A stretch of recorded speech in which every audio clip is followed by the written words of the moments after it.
Hey everybody, my name is Drew. Welcome to my channel. So this is part 2 of a build series of the Hasegawa Fw-190. And in this video, we're going to get some paint down. So kick back and relax, and we'll see you at the end. Okay, let me show you where I'm at. So last video, I got the model assembled. I went ahead and primed it with some Stynylrez gray. And I realized there were some areas I needed to work on.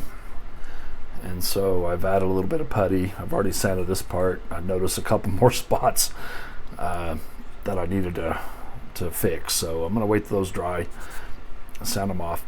But I went ahead and painted the underside of the cowling yellow and the rudder yellow because I'm doing this scheme right here. This is Joseph Priller's bird. And so they're all kind of cool. But I might save, since I'm using aftermarket decals, I got extra decals, so I can certainly get another kit. Thinking actually Edward Overtrees are pretty cheap, so I can get another A8. There's also, this is an A7, which I don't know the difference. I think it's just because it doesn't have an outer gun. So, but I like this one. Well, I like them both. So, anyway, I'm going to do Joseph Priller's plane. And so I got the yellow sprayed. I used this Vallejo Model Air yellow RLM04. I did paint white underneath the yellow just to give a little bit more, make it pop a little bit more. And what I need to do now is I need to paint, well, first of all, I need to mask off the canopies and the windscreen and paint the interior dark gray. I also need to paint this area right here, the interior color, and I also have a few small parts that need to be painted the interior color, like the gun sight, this brace that goes in underneath the canopy. So I think I'm going to do that while this filler dries right in here and here. Get that cleaned up, mask off the yellow, and I'll be ready to get the primary colors on. And let me just show you what else I have done. I got the prop and the spinner painted, a little dusty, and for that I just used some XF27. This is their version of RLM70. It's a black green. It looks pretty good. And got the drop tank built. It's primed, ready for main color. I also have the wheels, tires painted, and used some Tamiya rubber black XF85. And now the wheels themselves are going to be a flat black, a darker black, and so it gives it a kind of offsetting black color. So I'll paint those too. So, all right. So I'm going to get these masked, get the interior gray color, the dark gray, painted, and then we'll get ready for our main colors. So, thank you.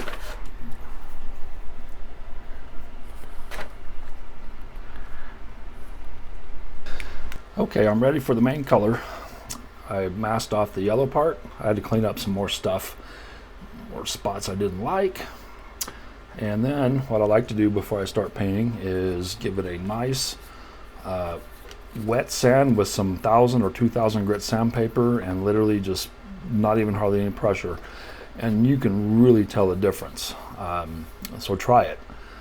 Even with primer, it looks smooth.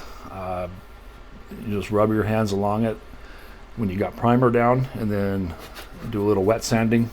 Yeah, you're going to knock a little bit of the primer off, but that's okay. It doesn't matter. Like on the high spots here, just kind of rubbed it off, but that's okay. I mean, you got primer on most of it, and the paint's going to stick just fine. I got a little bit off here as well, but yeah, you can really feel the difference. Just again, a gentle wet sand. I like wet sanding because it keeps the dust down, and it just seems to, I know there's some scientific method behind it, but it seems to work a lot better. when you wet sand. It just knocks the dust off pretty well, but it's really smooth, and I like that. So for the RLM 76, which is on the bottom, on the entire bottom, and also the bottom of the horizontal stabilizers and the side. Okay, you'll paint the sides and the tail with the RLM light blue 76, and then you're going to do your top camo on the wings and along the on the top here, and also then do your modeling over the blue. So get that done, and yeah, let's check it out here. So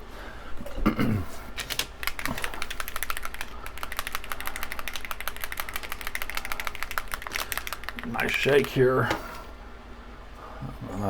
Even though it's Model Air, I like to add a little bit of airbrush thinner to it. It seems to, I got my Spar Max 3 has got a 0.3 needle. It seems that it needs to be a little bit thinner to push it out of the airbrush. Plus, I keep the air thing. Thank you, Brett G, for recommending getting one of these. Super cheap, and yeah, it's a game changer. You can regulate the air. You can turn it all the way off, and then just open a little bit. Gives you a lot more control.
So what I'm going to do first with the RLM 74 gray-green is I'm just going to paint the areas with that color, and kind of messed up, but I got oversprayed a little bit on the right side wing, but that's okay. I'm going to mask it off with sticky tack worms and get the RLM 75 on there, and but I think it worked out okay in the end.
And here I'm just spraying the top area of the fuselage that's using this RLM 74 color, the gray-green.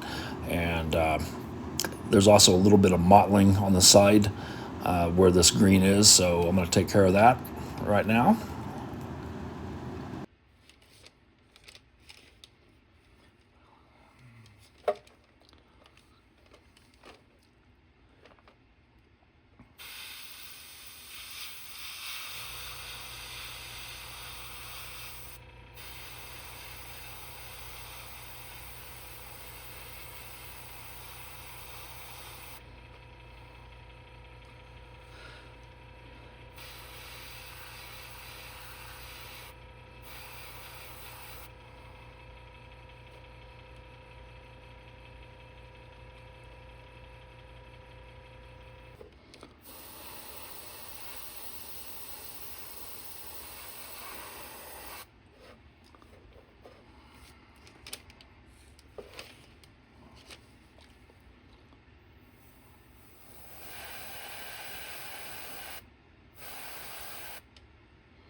I like using sticky tack to make worms for my camo. This is my preferred way of doing it.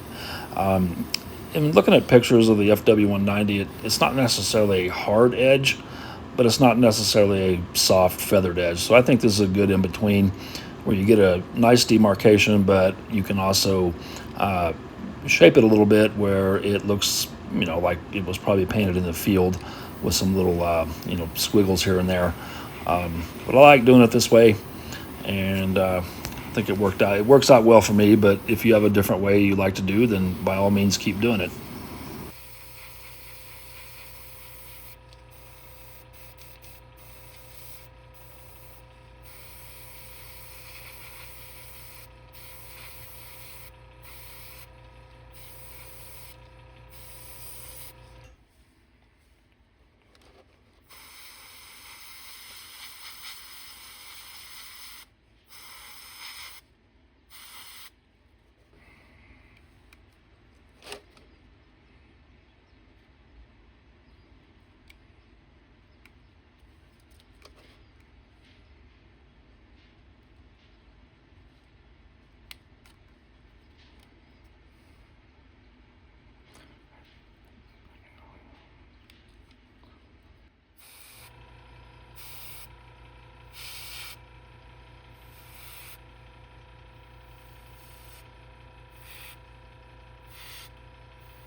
I really like doing the mottling.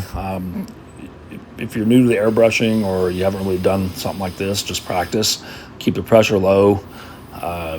Thin the paint a little bit, but I would practice on an old model that you have, or maybe a paint mule that you use, and just practice it. It's a lot of fun once you get the knack of it.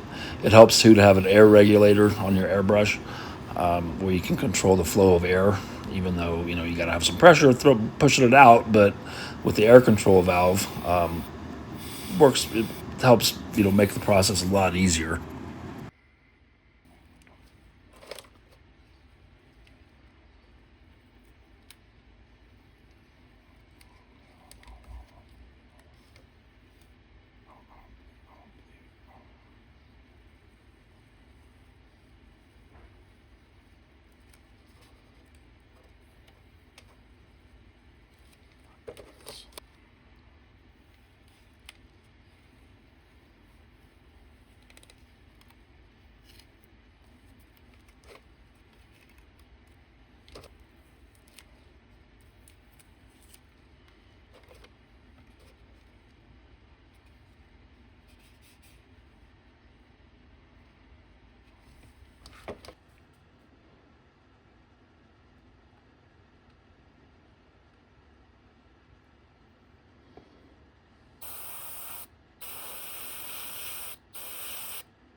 Okay guys, so I'm a little torqued about this. This is the second time this has happened on this model. The first time I didn't get on camera or anything, but I got cute and I wanted to use this to just basically cover the bottom of the model and up at the sides. I have used this before, and it has a little bit of a tack on it. And when I was peeling it away a little bit on the side so I can get, basically I had it going up about halfway, and I lowered it a little bit to do some of the modeling, and it literally, on this right here, it literally just ripped all this paint off, the blue. And so I was a little irritated by that. I don't know why. I use Badger Stynylrez Res. I clean and prep. I also shine the plastic to get the scratches out. I usually let my models sit overnight between paint layers because I often will paint at night. But yeah, I don't know why. And then nothing else peeled except right here. It was just one spot with, as you saw, I used Tamiya tape, and I usually detack it just to keep overspray off the bottom. So I'm going to basically just mask this section off, put another shot of primer on it to even it out, a little bit. I'll probably feather it and then respray it. But anyway,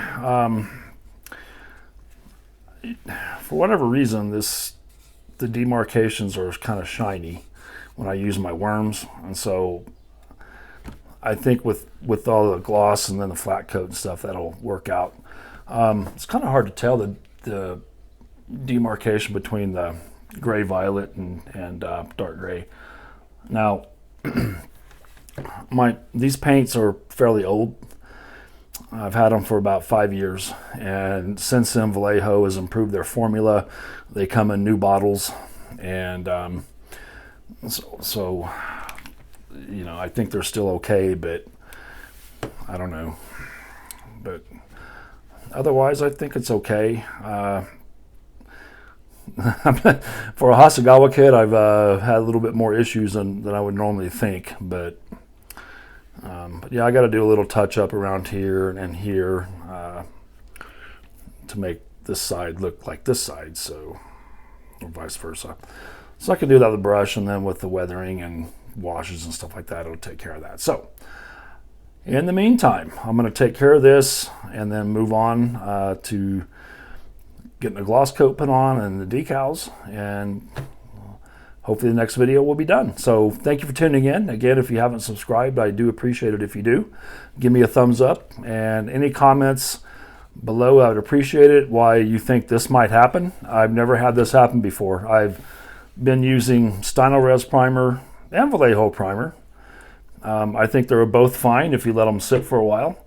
And I've been using Model Air for several years as my primary paint now, and I've never had paint lift off like that. And it, like I said, it came off really bad on this side when I had this stuff on there. So I don't know what happened. So maybe the plastic was too shiny, it didn't bond or something. I don't know. So any ideas, any thoughts, put something in the comment. I appreciate it. I do use acrylics, so lacquer paints aren't an option for me. I just don't want to use those.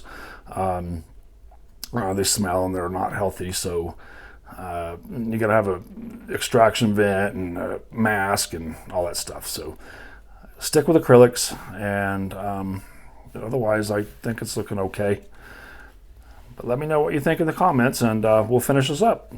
So I'll see you in the next video, guys. Take care, and while you're waiting for the next video, take a look at this video popping up. It's one of my favorite videos and most popular videos. So I will see you in the next video, guys. Take care.